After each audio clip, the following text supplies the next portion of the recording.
Lepo pozdravljene, spoštovane gledalke, cenjeni gledalci lokalne bistriške televizije v zadnji tretjini novembra ali vinotoka. Prav tako pa tudi v zadnjem obdobju lepega in toplega vremena, ki nas je obdarilo v tem poznojesenskem mesecu. Bliža pa se čas praznikov. Prvi dobri mož Miklavž nas bo obiskal že v začetku decembra. Sicer pa adventni čas, ki se konča s prihodom Božiča in nadaljuje s silvestrskimi slavji. No, do takrat pa se bo po nebu prepodilo še kar nekaj oblakov, upajmo pa, da tudi nekaj sončnih žarkov. V preteklih dneh smo bili priča številnim pisanim dogodkom, ki jih objavljamo v informativni oddaji tega tedna. Marjan Štimec, direktor Bistriškega zavoda za šport, dobitnik zlate plakete Atletske zveze Slovenije za življenjsko delo. V novembru Evropski in svetovni dan spomina na žrtve prometnih nesreč. V Slovenski Bistrici po dolgoletnem premoru ponovno kino predstave. Sveti Martin, resnična osebnost iz 4. stoletja, povezovalec in zavetnik nekdanje in sodobne Evrope. Pretekli teden prebivalci krajevne skupnosti Šmartno na Pohorju številnimi prireditvami obeležili svoj praznik. Glasbena skupina Poskočni muzikanti gostovala v bistriški srednji šoli. Bistriško društvo upokojencev, sekcija za ročna dela, razstavlja ročna dela, slike in drobne umetnine na temo Po praznikih diši. Vrtec v Laporju obeležil 30 let delovanja. V policijskem poročilu ponovno o krajah, vlomih in ponarejanju denarja ter drugih dogodkih. V športu o državnem prvenstvu v borilnih veščinah samurajskega mečevanja kendo in lajdo ter kegljanju.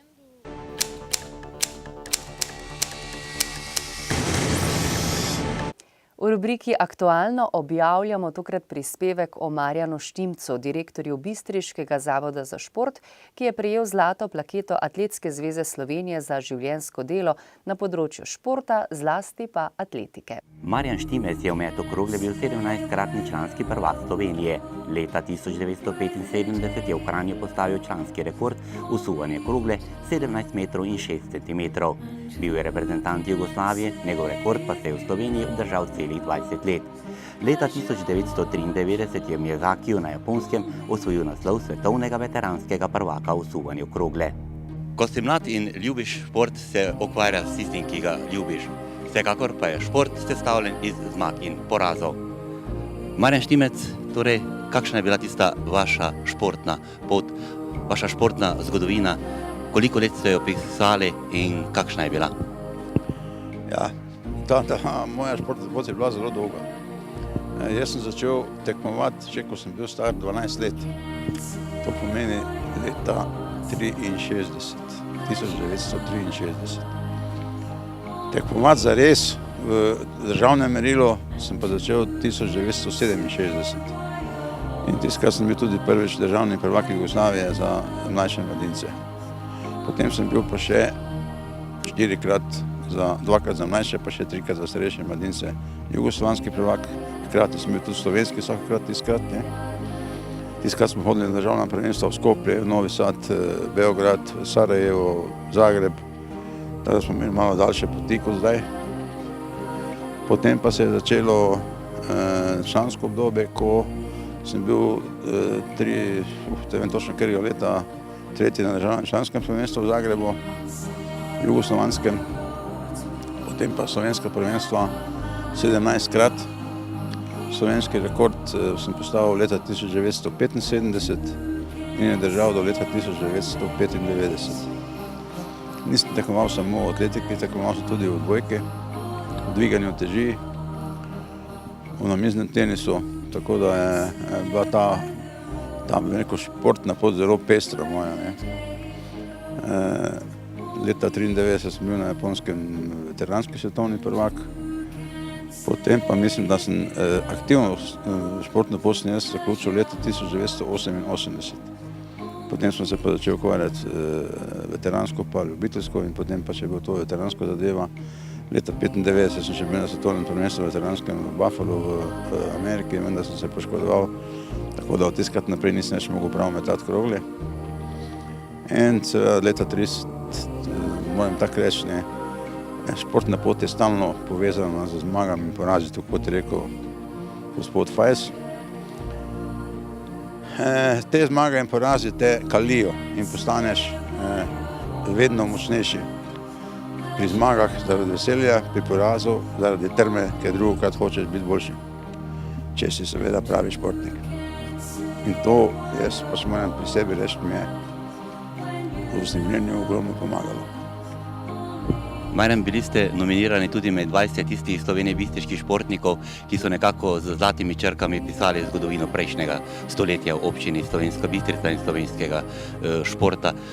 Kako je bilo pravzaprav tekmovati? Kakšna so bila vzdušja v tisti vašem tekmovalnem obdobju, ko še ni bilo takšnih objektov, kot jih imamo zdaj že v vsaki občini posebej? Ja, čisto drugače kot zdaj, mislim, se ne da primerjati. To se ne da primerjati. Mi smo se peljali v Skopje na pokal Republik Jugoslavije, smo se vozili 2 dni z vlakom, da smo prišli tja. Mislim, to se ne da primerjati s tem, kako to gre zdaj. Ne?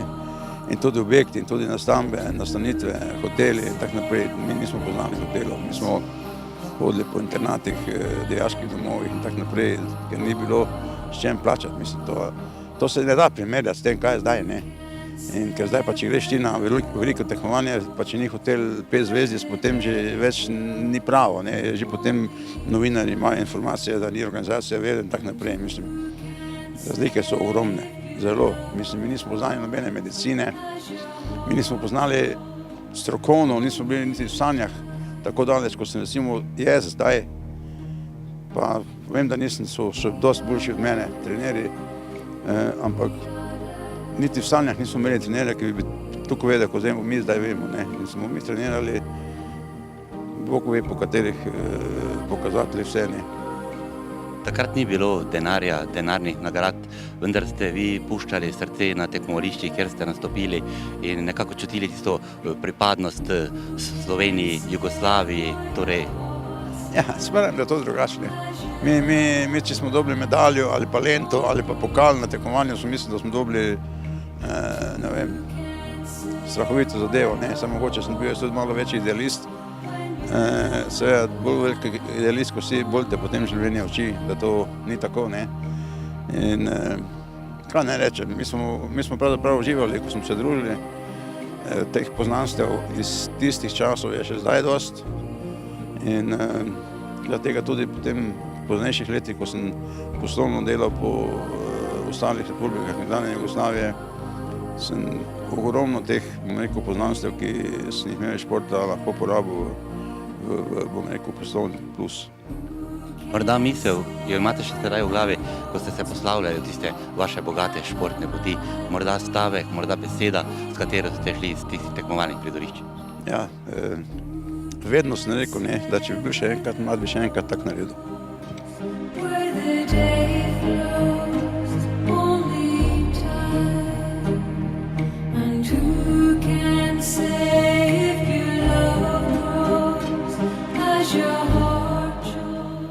Po končani tekmovalni poti pa se usedeš na trenerski stolček, kjer te pa ponovno čakajo zmage in porazi. Marjan, kako ste začeli s trenersko potjo, torej?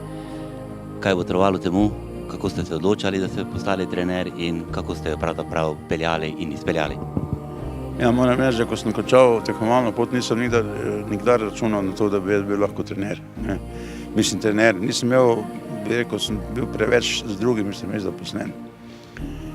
Ko pa je prišel na stadion Miro Vodovnik na šolsko tekmovanje, pa me je tiskratni predsednik kluba atletskega poklical, naj pridem pogledat, pa naj ocenim, kaj mislim. In ko sem jaz njega tiskrat videl, sem rekel, za tega človeka se pa splača tudi učiti. Ker on je imel fizične sposobnosti vrhunske za tako velikega in tako težkega človeka. In potem smo začeli trenirati. Najprej najbolj osnovne zadeve, bom rekel, čisto fizično pripravo, pa malo hujšati, pa spreminjati salo, mišično maso, pa tehniko, pa tako naprej. Zraven tega, ko sem se njim ukvarjal, sem se tudi sam ogromno učil. Šel sem na fakulteto za šport in sem doštudiral nekaj tistih predmetov, ki jih za takšno zadevo rabiš. Postal sem pač mednarodni trener z specialist za mete. In seveda sem se tudi ogromno naučil, ne samo od naših, tudi od drugih trenerjev na velikih tekmovanjih, na pripravah skupaj z tujimi. Moram reči, da neke strašne velike razlike med znanjem nas in njih ni. Te zadeve so v glavnem enake, mogoče pri razlika v tem, da imajo oni znanstveno podporo malo večje kot mi. To imajo, tudi medicinsko. Mi nimamo tega, oziroma imamo premalo ali pa, bi rekel, nimamo dovolj strokovnjakov, ki bi to znali prav delati. Ne. Da ne prije do, bi rekel, neprijetnih situacij.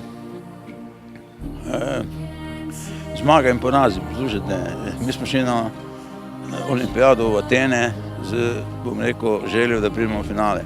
Smo prišli v finale, to je bila zmaga, velika.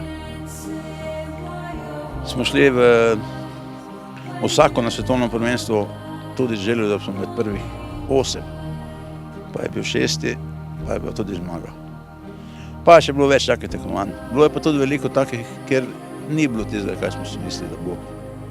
Recimo mediteranske igre v Almeriji, v Španiji, mi smo bili prepričani, da bo prvi, pa je bil 4, recimo, bil poraz v vsakem primeru. Ampak takšen je šport. Ni samo se njemu to dogajalo, tudi vsem drugim tekmovalcem glede na to, da smo v Dolnji in jaz pravzaprav po velikih tekmovanjih hodila 16 let. Od svetovnega prvenstva 1996 v Sydneyju za mladince do svetovnega prvenstva 2010 v Katarju v dvorani. Tako da smo kar precej tega dali skozi in smo se tudi dosti kaj videli velike uspehe drugih in velike poraze drugih, tako ko so tudi ostali videli velike uspehe Mirota pa velike poraze.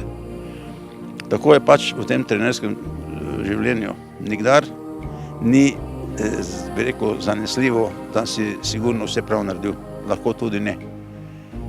Ker človek je živa zadeva in to ni instant. To je stvar, ki se vsak dan spreminja in teh stvari, ki vplivajo na rezultat je ogromno. Od težav, če jih imaš doma ali ne, od načina življenja, od bi rekel, preskrbljenosti za standard in tako naprej.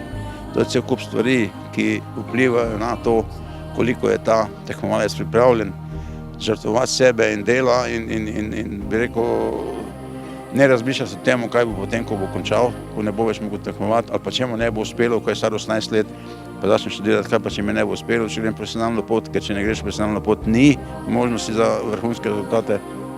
To si lahko samo slika kdo, ne.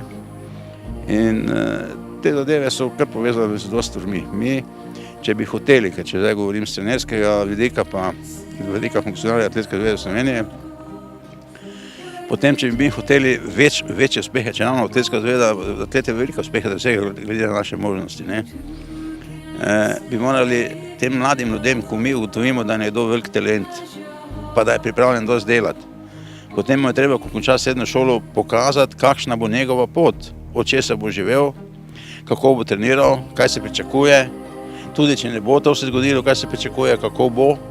In seveda tega mi ne znamo, to delamo mi tak, ne. Vse bo, pa ko ni, tega pa pustimo, ne. In tak ne sme biti. Za tega smo mi v Rodovniku, ko je bil star 18 let, naredili pot, ki smo se jo, bi rekel, lahko rekel 95% držali. Mogoče je ostala stvar v tem, ker smo bili računali, da bo ostal v vojski v službi, pa ni, ne.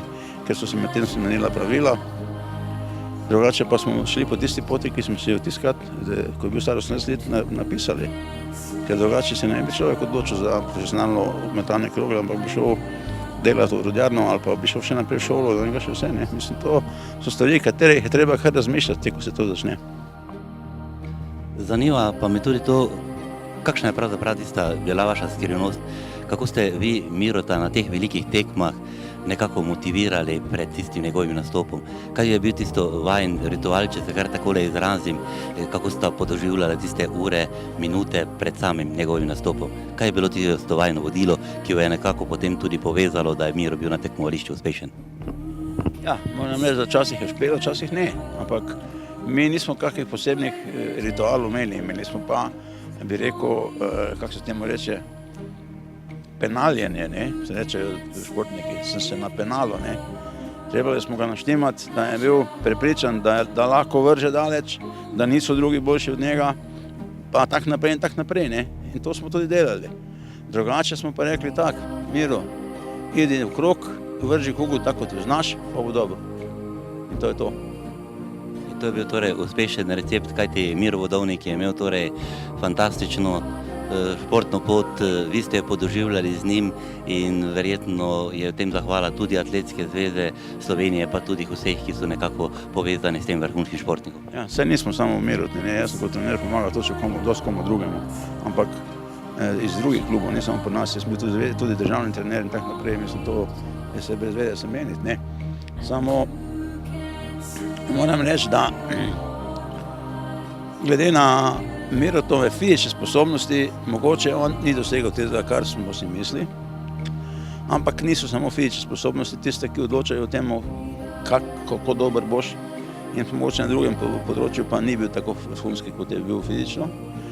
In jaz bi lahko rekel, da je mogoče tudi moj trenerski poraz, da on ni vrgel na tekmi 21 metrov, ne. Ker to smo imeli, ko je bil star 18 let, cilj 21 metrov. Ne. Ampak je pa vrgel na treningu 21 pa pol, ampak realizirati na tekmi je to spet nekaj druga. Ne. V tem delu pogovora pa še tole, kakšna je torej trenerska pot naprej, je končana ali imate še ambicije kot trener? Ja, mi smo zdaj Miro to naštimali, zdaj je šel Miro v šolo malo pa trenira mlade, jaz tudi hodim še malo zraven. V glavnem imamo dogovorjeno tako, da če najdemo kakšni, bomo rekli, tak talent, kot je bil Miro, potem bomo skupaj stopili, ne. Drugače pa Miro trenira tega le Markota, ki bi lahko bil njegov naslednik iz Brežic, on hodi k nam trenirati. In Miro tehnično je odlično podkovan in tudi zelo vztrajen trener, on je lahko zelo dober trener, tudi ima oko in vidi.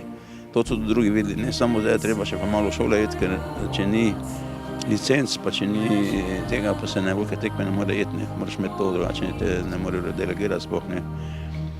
In to še zdaj dela. Drugače pa, kar se tega tiče, pridobiti fizično moč, pridobiti tehniko, vztrajati na temu, da je treba tehnično prav metati, da na treningu ni važno, kako daleč se meče, nego tehnično prav.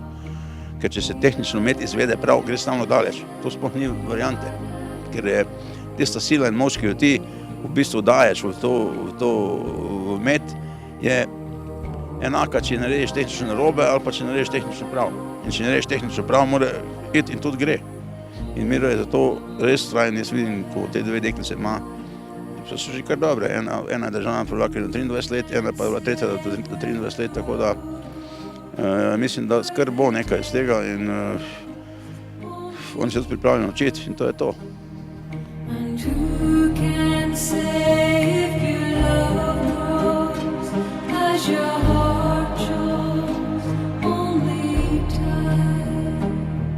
Zraven tekmovalne in trenerske poti pa je tudi službena pot. In Marjan Štimec je v 13 letih aktivno sodeloval tudi pri izgradnji Bistriškega športnega parka.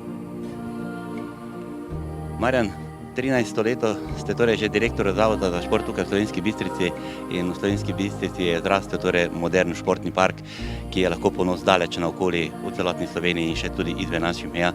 Kako ste pravzaprav vi podoživljali izgradnjo tega Bistriškega športnega parka? No, če samo o tem govorim, moram reči, da ko sem bil 2001, jaz prišel sem, te slike, ki jo zdaj vidimo, ni. Ta slike ni bilo nikjer. Moram reči, da smo se kar mogli truditi 5 let, da smo v bistvu na občinskem svetu dosegli, da je bil sprejet idejni projekt za obnovo športnega parka v tem smislu, kot je to zdaj narejeno. In mislim, da leto 2 potem je bil to sprejet finančni, bi rekel, plan tega in tudi se je 2007, pravzaprav 2008 pa 2007 pa 2008 začela ta obnova, ki je pa trajala, bom rekel, do 2010 se je končala. Od vseh zadev je bila samo steza tartanska, tiskrat 2001, ko sem prišel, ker pa še to stezo smo delali 1999, ko sem jaz bil podpredsednik, ali sem bil predsednik kluba atletskega in je tiskar župan rekel, da če bomo mi operativno sodelovali, bomo stezo delali in smo tudi tako naredili. Tiskrat je bila narejena in moram reči, da je to bil strašno veliki korak za našo atletiko tiskrat in tudi za naš šport nasplošno. Potem se je pa začelo vse s obnovo, ki je peljala v to, da bi naj imeli vsi športniki, ki v bistvu so aktivni, možnost trenirati po zimi in poleti in to je zdaj skoraj že doseženo, ne. Mislim, da nam ostaja obnova športne dvorane, da je ena od stvari, ki bo treba nekako rešiti, ali kopališče in da, ne vem, razsvetljava na glavnem stadionu, pa že mogoče strelišče, koliko samo mora še kakšen pinter pojaviti, ne. Pa bi lahko res vse bilo, kar je, ker zdaj je res tako, da hodijo k nam iz, bom rekel, takšnih občin, kot je občine velikosti naše ali pa manjše, k nam gledati kako ste, pa na kakšen način, pa kako ste prišli do denarja in tako naprej, ne. Moram reči, da smo tiskrat prišli do denarja na Ministrstvo za šolstvo in šport, na Fundacijo za šport pa občina, pa Nogometna zveza, pa Atletska zveza, ti so nam tiskrat tudi finančno pomagali. In jaz sem vesel, da je to tako, ker vidim, da je veliko Bistričanov, ki se jim lepo zdi, da imamo takšen športni park, kot imamo. Da je pa bila takrat torej naložba popolnoma upravičena, potrjuje tudi nekako športniki, ki prihajajo tukaj v Bistriški športni park. Naprimer, tu so igrale tudi reprezentance Slovenije v nogometu, pa tudi razni klubi, tudi iz Rusije so prihajali prijateljske tekme, igral Partizan iz Beograda in da ne bom vseh našteval ali koga izpustil, vendar to je pravzaprav stvar, ki ti potem da nekako tisti zagon in poudarek, da si pravilno ravnal takrat. Ja, pa tudi cel kup svetovnih prvakov, olimpijskih zmagovalcev v atletiki je tudi tu nastopalo, ne. Pa mislim, da je še več take stvari, ne. Kaj ne rečem, no, recimo tudi gasilci so eni od tistih, ki so povezani s tem športnim parkom, tu pri nas trenirajo, niso svoje olimpijade, to je tudi en del tekmovanja in so fizično zelo dobro pripravljeni za tega, ker pač tu lahko trenirajo, ne. Trenirajo tudi še drugi, bokseri in judoisti, vsi rabijo, bi rekel, stadion za svoje osnovne bazične priprave, za teč, za, bi rekel, tiste zadeve, ki so pomembne za srce, pljuča in tako naprej, ne. In kaj, jaz vidim, da so fantje s tem zadovoljni. In zdaj mogoče tu pa tam bi se še našlo kakšna zadeva nadstandardna, ne, ampak jaz mislim, da taki časi, ko se zdaj, ni ne vem kakih velikih možnosti, da bi se ne vem kaj se še naredilo. Ker glede na to, kako se nam piše, bomo mogli malo počakati, da bo še kaj boljše.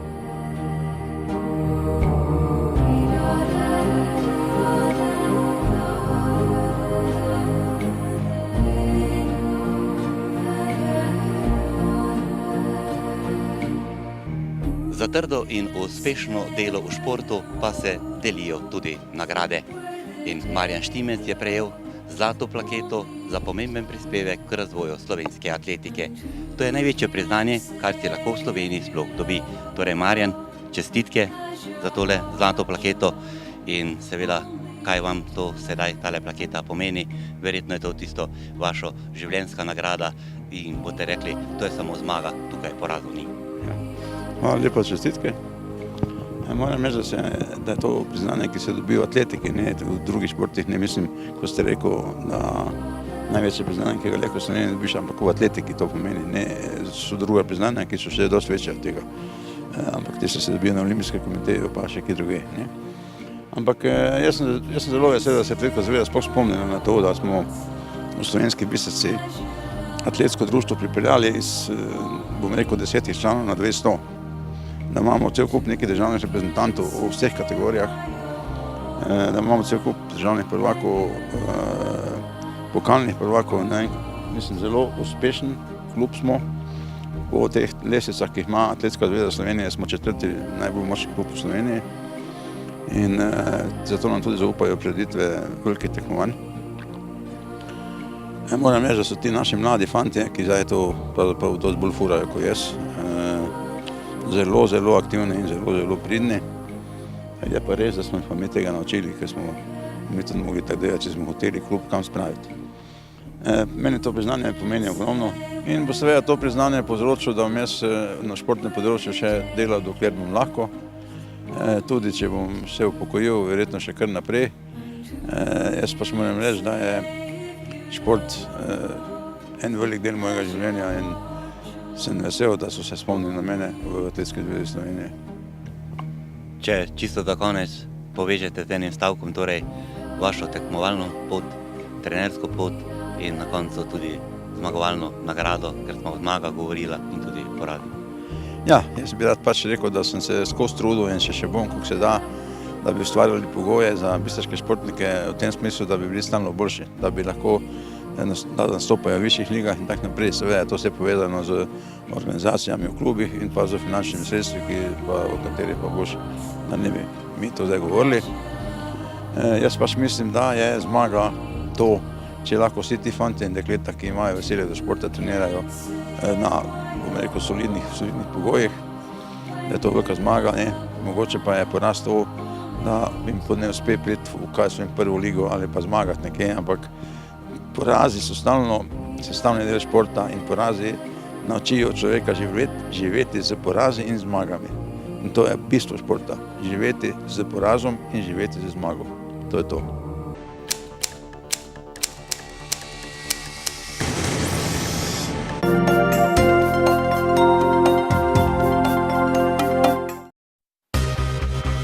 Vas zanima, kje je najbližji bencinski servis ali bankomat?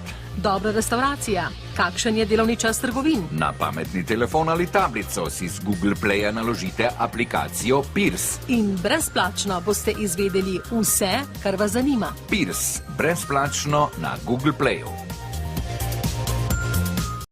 Živjo, kam hitiš? Si za kavo? Mudi se mi, imam še kup opravkov. Najprej moram na bankomat, frizerjev, cvetličarno in rezervirati restauracijo za večerjo. Ustavi se, ti bom jaz pomagal. Ja, kaj pa imaš to? Na svoj pametni telefon sem naložil Pirs Android, najbližji bankomat imaš tam za vogalom, zraven je cvetličarna, frizerje v bližini, lahko takoj pokličeš. Evo, pa še številko od restauracije imaš tule. Odprem se ob 17. Pa tudi navigacijo lahko uporabiš. Super! A to vse si takoj našel s Pirs za Android? Koliko pa to stane? Brezplačno je. Obišči Google Play in si prenesi aplikacijo. Pirs za Android. Najhitrejše lokalno iskanje v Sloveniji.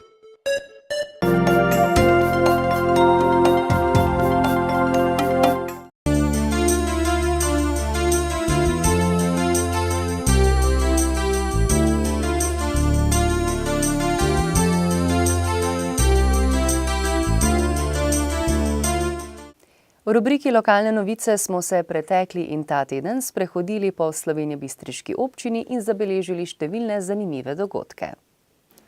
Že 8. leto zapored se Slovenija pridružuje Evropskemu in svetovnemu dnevu spomina na žrtve prometnih nesreč. Spomin na žrtve prometnih nesreč je leta 1993 prvič organizirala britanska nevladna organizacija.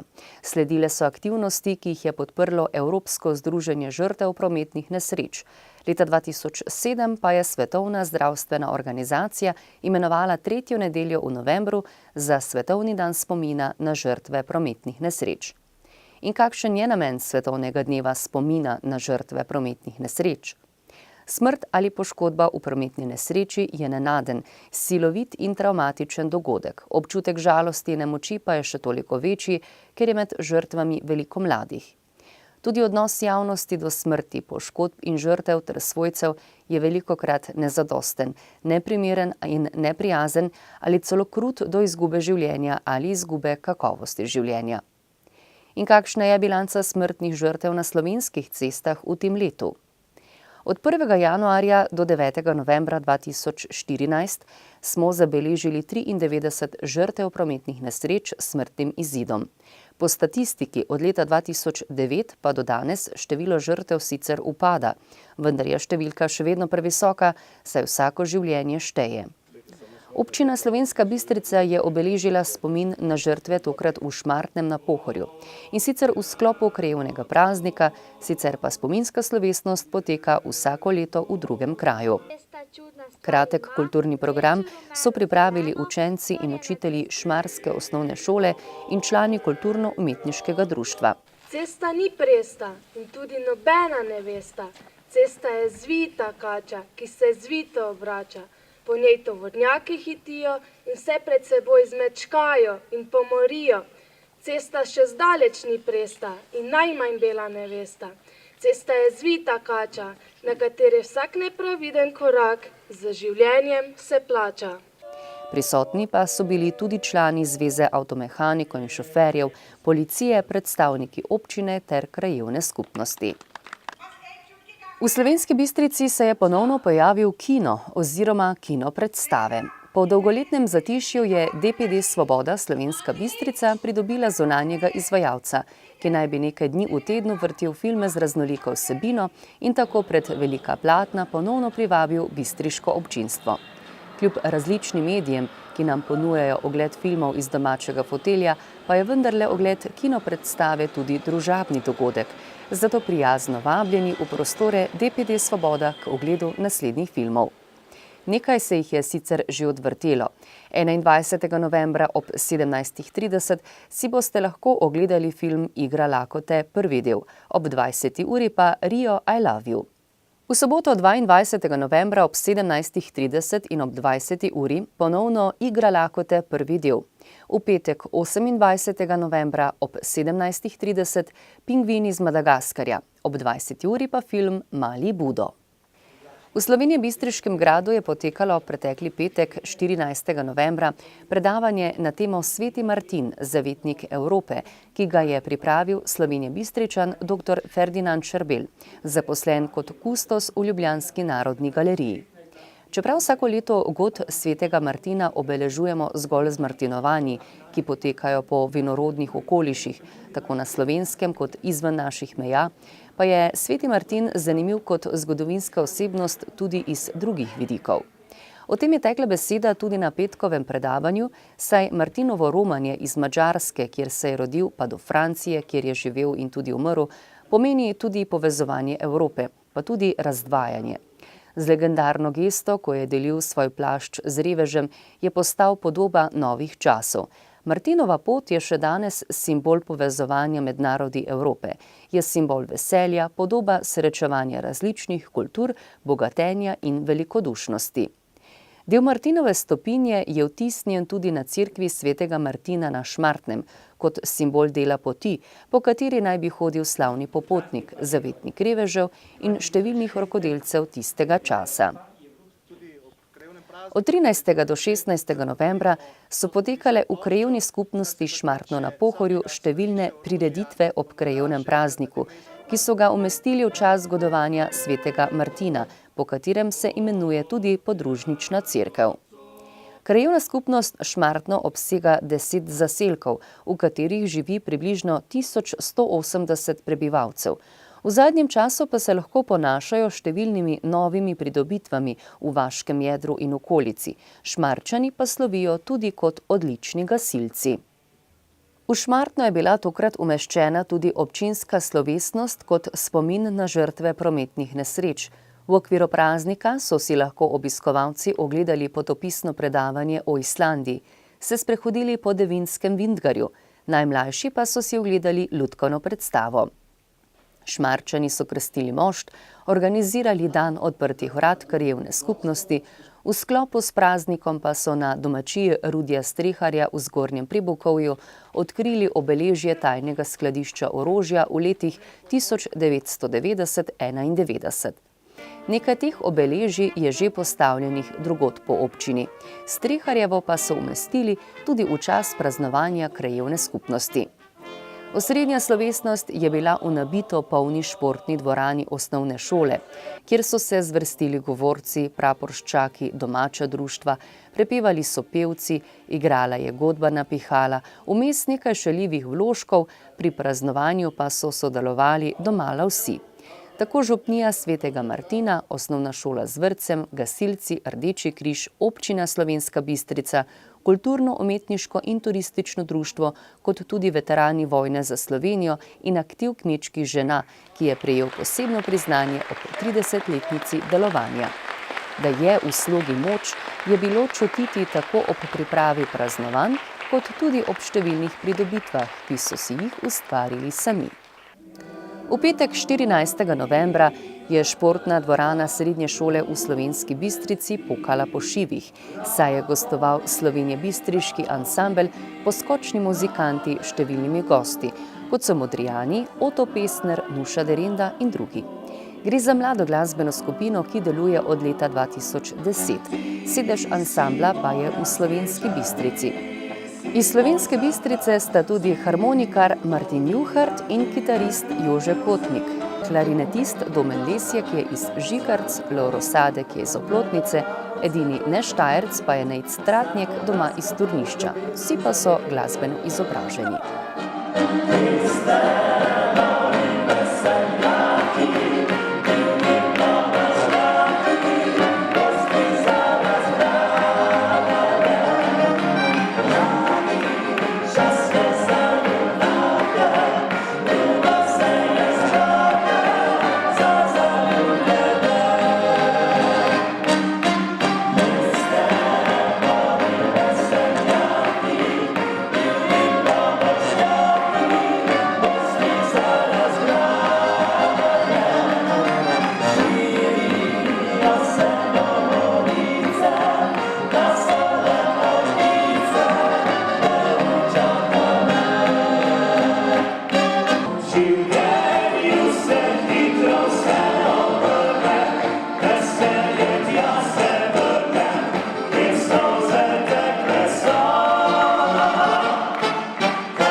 praznikih diši, je razstava Društev upokojencev občine Slovenska Bistrica, ki jo je pripravila sekcija za ročna dela v knjižnici Josipa Vošnjaka.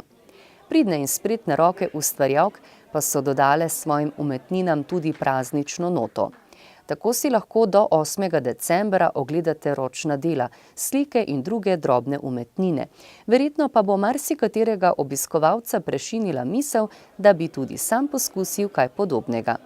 Vsakem od nas se najbrž skriva tudi iskrica ustvarjalnosti, mar ne? V Laporju je bilo v torek 18. novembra svečano. V telovadnici osnovne šole Gustava Šiliha Laporje je potekala prireditev ob 40-letnici začetkov predšolske vzgoje in 30-letnici vrtca v Laporju. V pestrem kulturnem programu so nastopili otroci iz laporskega vrtca in šole.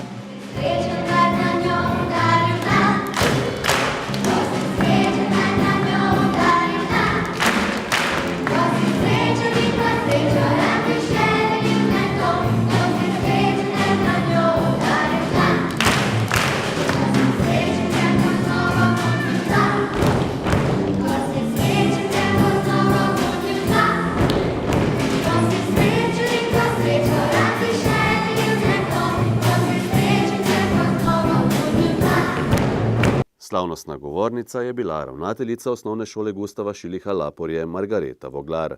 Danes bi vam rada predstavila vsebino našega vrtca in počutje otrok v njem. Res je, da se marsikdaj stiskamo, hodimo skoraj na podstrešje naše šole, vendar je vse to otrokom kaj malo mar, če se v vrtcu v skupini otrok prijetno počutijo. In verjemite mi, otroci se v vrtcu počutijo dobro in prijetno. Zato poskrbijo naše vzgojiteljice, pomočnice vzgojiteljic in vsi ostali, ki smo zaposleni v šoli. Da smo lahko začeli razmišljati tudi o novih programih, o novi kvaliteti v vrtcu, je bil pomemben mejnik leto 2009, ko je vrtec prišel pod okrilje šole. Za kvalitetno delo je pomembno izobraževanje strokovnih delavcev, ne le po horizontali, včasih še bolj po vertikali.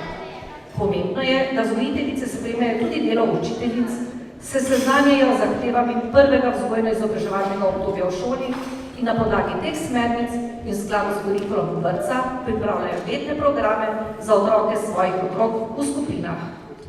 Hkrati je bilo za naš vrtec tudi zelo pomembno, ko so posamezni učitelji prevzeli razne nadstandardne oziroma interesne programe v sklopu vrtca, kot na primer pevski zbor športlice, v začetku tudi plavalni tečaj in zgodnje učenje tujega jezika. Letošnja novost pa je, da skupina osnovnošolk pod vodstvom knjižničarke prevzame otroke vrtcev, jih odpelje v šolsko knjižnico, kjer jim prebirajo otroci pravljice, se z njimi igrajo in poustvarjajo.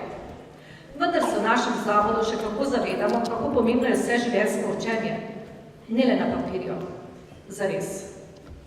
Kar polovica vzgojiteljic je opravila licenco za vaditelja plavanja, kar pomeni, da skoraj vsi naši 4- in 5-letniki opravijo v dopoldanskem času skoraj 10-urni plavalni tečaj.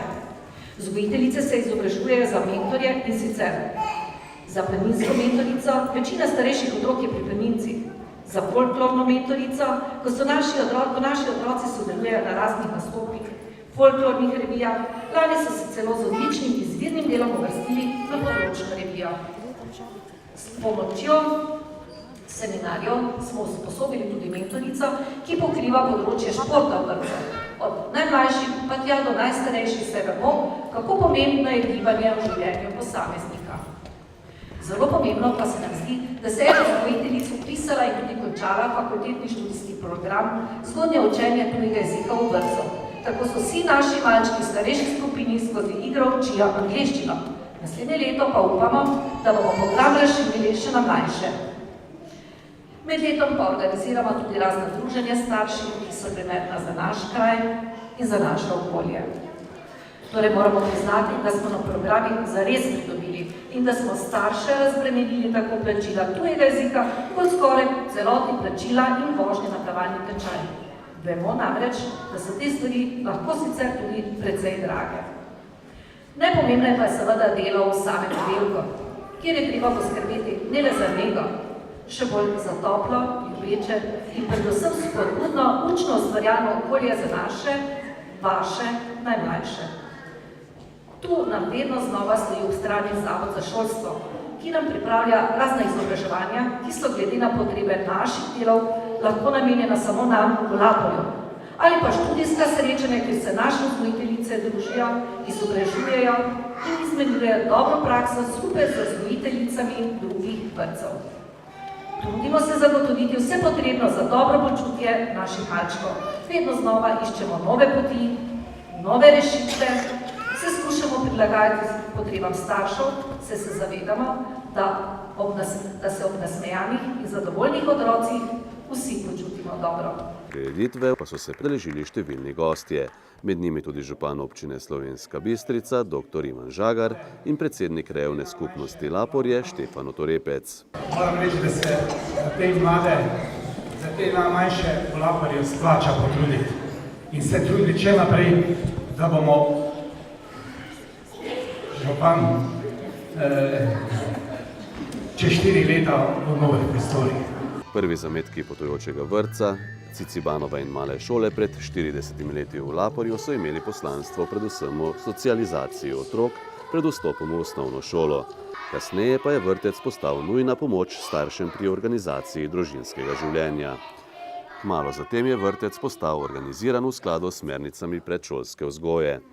Te so se pod strokovnim vodstvom Zavoda za šolstvo z leti spreminjale, nadgrajevale in danes je vrtec prepoznaven in kakovosten tudi v evropskem prostoru.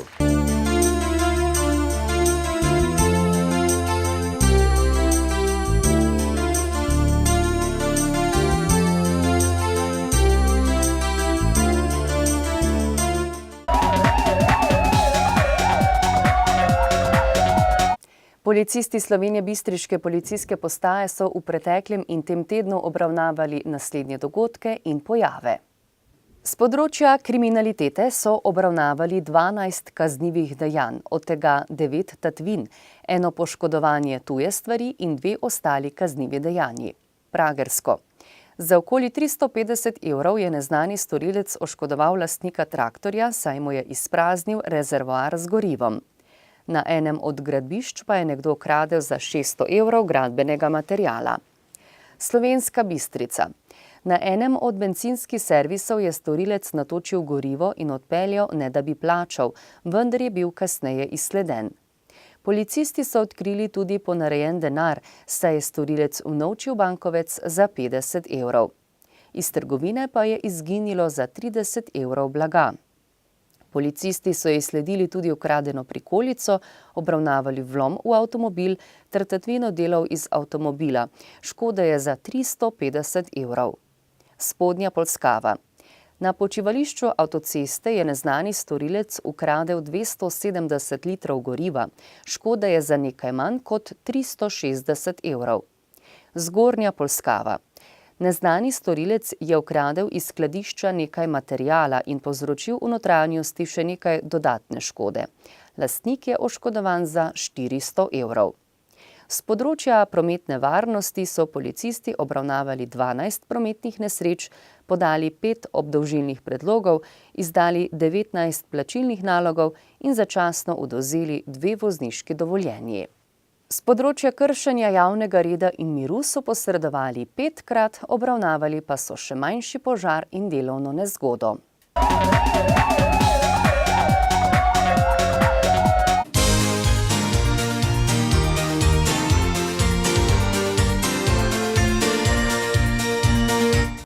Kendo zveza Slovenije je slovenska nacionalna športna zveza, ki skrbi za razvoj in promocijo kenda, lajda ter joda v Sloveniji. Je polnopravna članica Olimpijskega komiteja Slovenije in Evropske kendo zveze. V okviru kendo zveze delujejo 4 klubi. In kaj tekmovalkam in tekmovalcem pomeni kendo in zakaj prav ta borilni šport?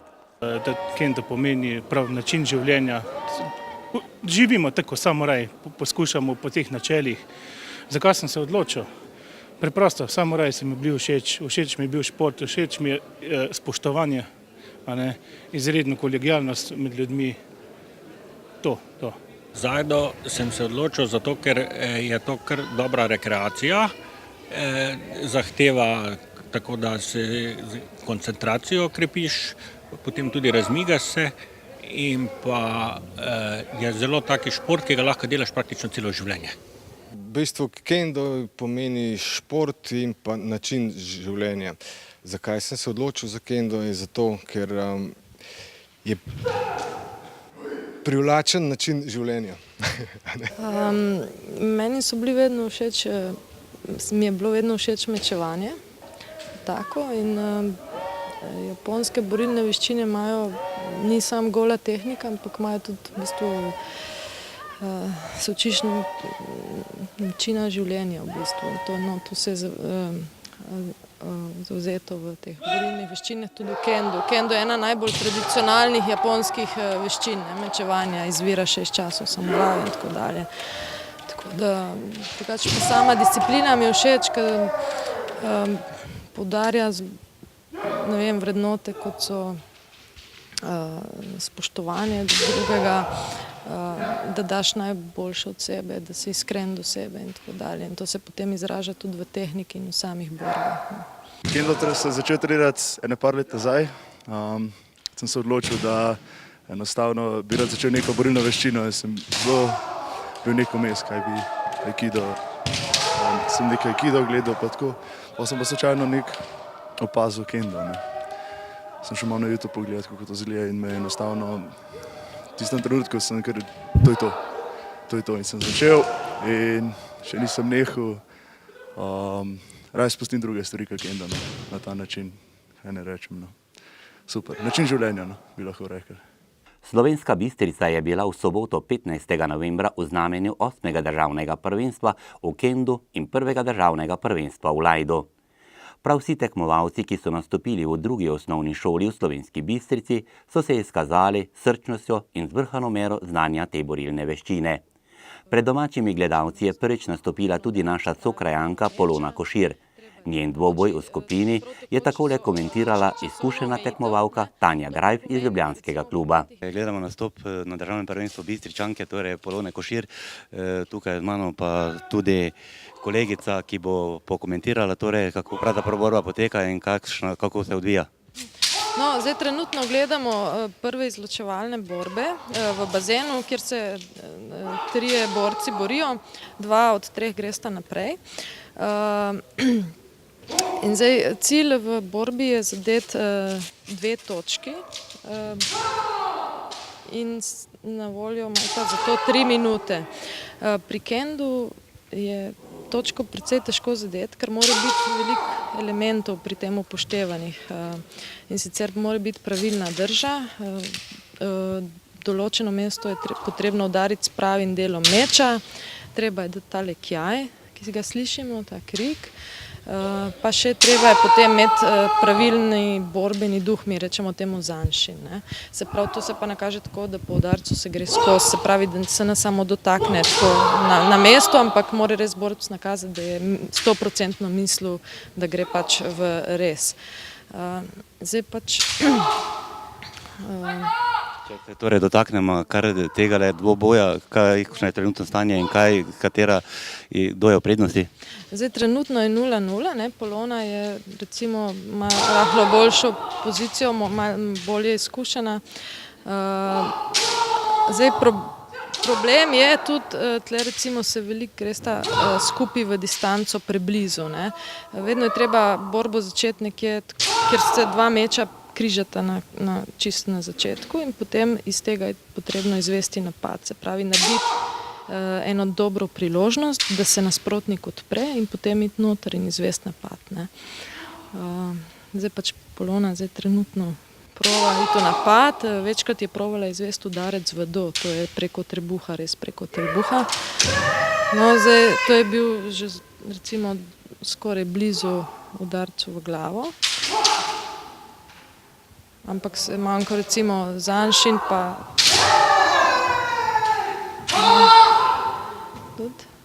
Zdaj...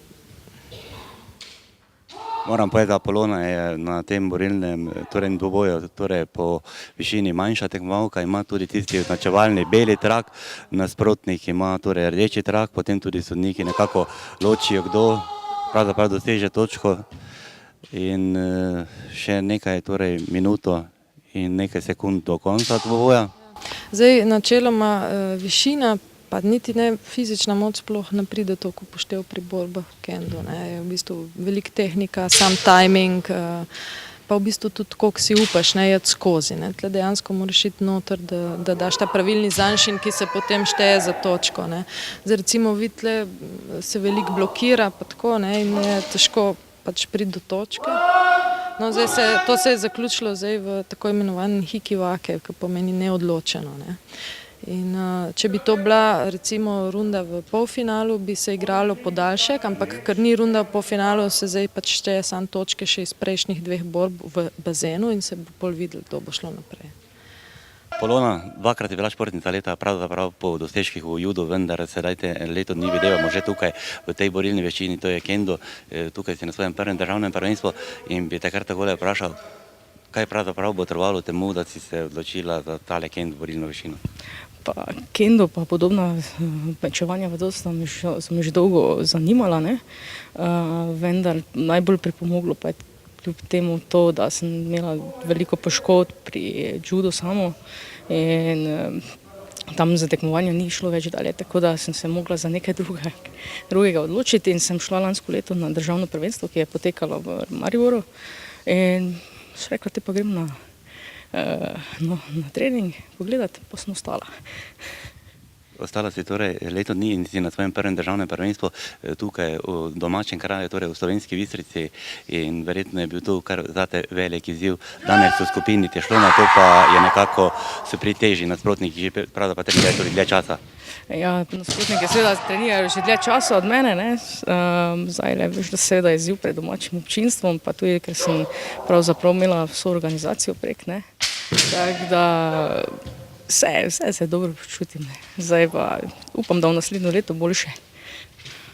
Kendo ti torej daje veliko, torej tisti način življenja, ki si ga spoznala sedaj naprej in še tole treningi, kolikokrat na teden, kakšen razlika na treningu je in kako bi lahko povabila tudi ostale Bistričane, da te nekako preizkusijo v tem borilni veščini. Ja, treningi potekajo 2-krat tedensko v Mariboru, v torek in v petek, se pa tudi zmenimo, da gremo včasih v Ljubljano ali pa v Velenje na trening, kjer so tudi klubi, ali pa tudi v tujino. Dosti se povezujemo z Avstrijci pa z Hrvati in potem tudi poleg tekem hodimo tudi na seminarje, ki jih organizirajo. Sami organiziramo seminar vsako leto avgusta v Ljubljani, ko pride 8 ali pa tudi več japonskih mojstrov. Enega imamo celo danes tu, gospoda Harado, ki tamle sedi, ki je ostal od seminarja pri nas potem v Sloveniji še, da bi nam malo pomagal pri treningih. In tako da skozi ta način se pač najbolj nekako razvijamo, učimo, pa tudi spoznanstva, prijatelje dobivamo s tem. Tako da seveda so vsi vljudno vabljeni na pogled, da pridejo na trening pogledati. Pravzaprav izvajamo tudi poleg kenda še jajdo, ki je malo drugačna borilna veščina, brez nasprotnika, ampak tudi z meči in seveda so vljudno vabljeni. Pred našo kamero in mikrofon smo povabili tudi predsednika Kendo zveze Slovenije, Gorana Potočnika.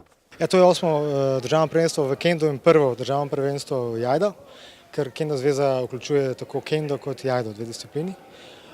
Ja, zbrali so se vsi klubi, večina članov, tisti, ki so uspeli priti, tako da pričakujemo, ker že smo končali z jajdom, zelo uspešno in isto pričakujemo s kendom. Torej ste predsednik Kendo zveze Slovenije in vsekakor zanimivo tekmovanje nas tukaj zdaj čaka. Kako lahko pobliže torej za gledalce predstavite, kako pravzaprav poteka borba in tudi te oblačili, kaj šteje v tem in kakšni so tisti sodniki, koliko sodnikov? Zelo na kratko. Vsako borbo sodijo 3 sodniki, en glavni in 2 pomočnika. Zato, da je točka veljavna, mora biti vsaj 2 sodnika dvigniti zastavico, da je točka pač bila narejena. Kendo je japonsko mečevanje z lesenimi bambusnimi meči in so zelo natančno določena pravila, kdaj nek udarec velja. Udarci veljajo samo v določene predele. V glavo, reče se momen, v kote, reče se pravi del rok, kote in udarci tu. Udarci veljajo in še obod tu notri. Ampak je seveda oprema, smo popolnoma zaščiteni, tako da ni nobenih poškodb. Morda beseda 2 torej v oblačili, ki imate, ko ste med samo borbo na sebi? Ja, najprej smo oblečeni v spodnji del hakamo in zgornji del kikogi, to so iz bombaža. Potem imamo pa še zaščitno opremo, ki ščiti ledveni del, to je tare, potem do, ki ščiti predel tu reber, imamo potem še rokavice kote in imamo potem še čelado men, ki ščiti glavo, ramenski predel in ta grlo. Poteka to tekmovanje v ženskem in moškem delu, torej je ločeno in nekako ženske morda način tekmovanja kaj spremenjena glede na moškega? Ne, tekme lahko potekajo na najvišjih nivojih, kot so svetovno, evropsko prvenstvo, potekajo ločeno, moške, ženske, na manjših, kot danes bo mešano. Se pravi, to je zanimiv šport, ker starost ne igra vloga, lahko si precej starejši in zmagaš, lahko si ženska in zmagaš. Mi imamo kar nekaj dobrih ženskih članic, tako da če bo se ostalo do konca, bo verjetno kakšna ženska članica tudi v finalu. Koliko ljudi pa se po vaši oceni torej v Sloveniji ukvarja z kendom? Tam okrog 60 ljudi. In treningi kako potekajo? Treningi so 2krat na teden, po 2 ali uro pa pol, nekateri imajo 3krat na teden, potem imamo skupne treninge kendo zveze. Zdaj smo imeli na obisku tudi japonskega senseja Harado, ki je bil tu 4 mesece in je hodil po klubih in nas je učil, kar je bilo zelo dobrodošlo. To je bilo deloma darilo japonske kendo zveze in samega senseja, tako da ja, se razvijamo. V 8. krogu prve B slovenske ženske kegljaške lige smo na kegljišču v Slovenski Bistrici spremljali dvoboj med Imbolom in Pivko. Boljše omenjene v obračunu so bile gostiteljice, ki so slavile s 5,5 proti 2,5, v podrtih keglih pa je bilo 3077 proti 3035. S to zmago so se Bistričanke utrdile v vodstvu na prvenstveni lestvici. Več o do sedaj odigranih krogih pa steber Impolove ekipe Silva Pečovnik. Moram reči, da smo večji del tekem odigrali doma, ker je pač tak razpored narejen, v drugem delu bo malo težje, ker bomo več tekem igrali zunaj. Ampak mislim, kljub temu, da recimo, da je nehala Lucija Kunčič, jo zelo pogrešamo, ker je bila ena boljših igralk. Se pač punce trudimo in treniramo v redu in so tudi rezultati. Zdaj smo pač nažalost v zadnjem kolu, v 7. kolu v Celju izgubili na gostovanju za 6 lesov. Upajmo, da bo dalje šlo boljše. Torej v prejšnjih 2 sezonah ste nekako na koncu izgubili tisti napredovalni učinek, da bi napredovali v prvo državno kegljaško ligo. Verjetno vam bo to letos uspelo prav na izkušnjah pred 2 sezon.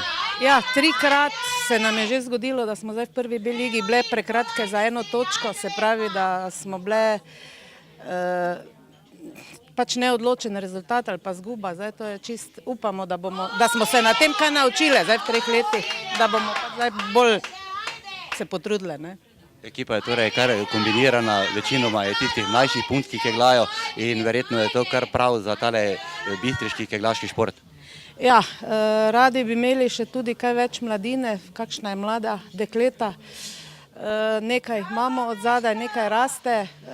Pri ženskah je pač to, da se pač, če imaš mlado ekipo, se potem poročijo, pridejo otroci. Malo drugače je kot pri moških. Moški lažje, če si ustvarijo družino, lažje hodijo na tekme, ženske pa ponavadi najmanj leto ali pa 2 leti jih ni, če pridejo nazaj. Če še rečemo nekaj o kvaliteti prve B slovenske kegljaške lige, po vaši oceni ste izkušena keglavka, kakšna je letos kvaliteta v tej ligaški konkurenci? Mislim, da so vse ekipe kar skoraj enakovredne, da lahko te tudi za zadnjim zgubiš. Mislim, da se lahko celo primerjavamo z prvo A ligo, ker so recimo 3-4 vrhunski klubi, ostalo se pa nekaj kvaliteta prve B lige.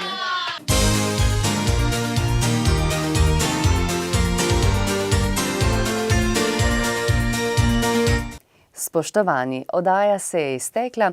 Želimo vam miren in varen konec tedna. Na cesti pa previdno. Neprilagojena hitrost in slaba vidljivost sta 2 pomembna dejavnika, ki botrujeta mnogim prometnim nesrečam. Pešci pa poskrbite, da boste na cesti, tam kjer ni pločnikov, čim bolj vidni. Pa srečno do prihodnjega tedna.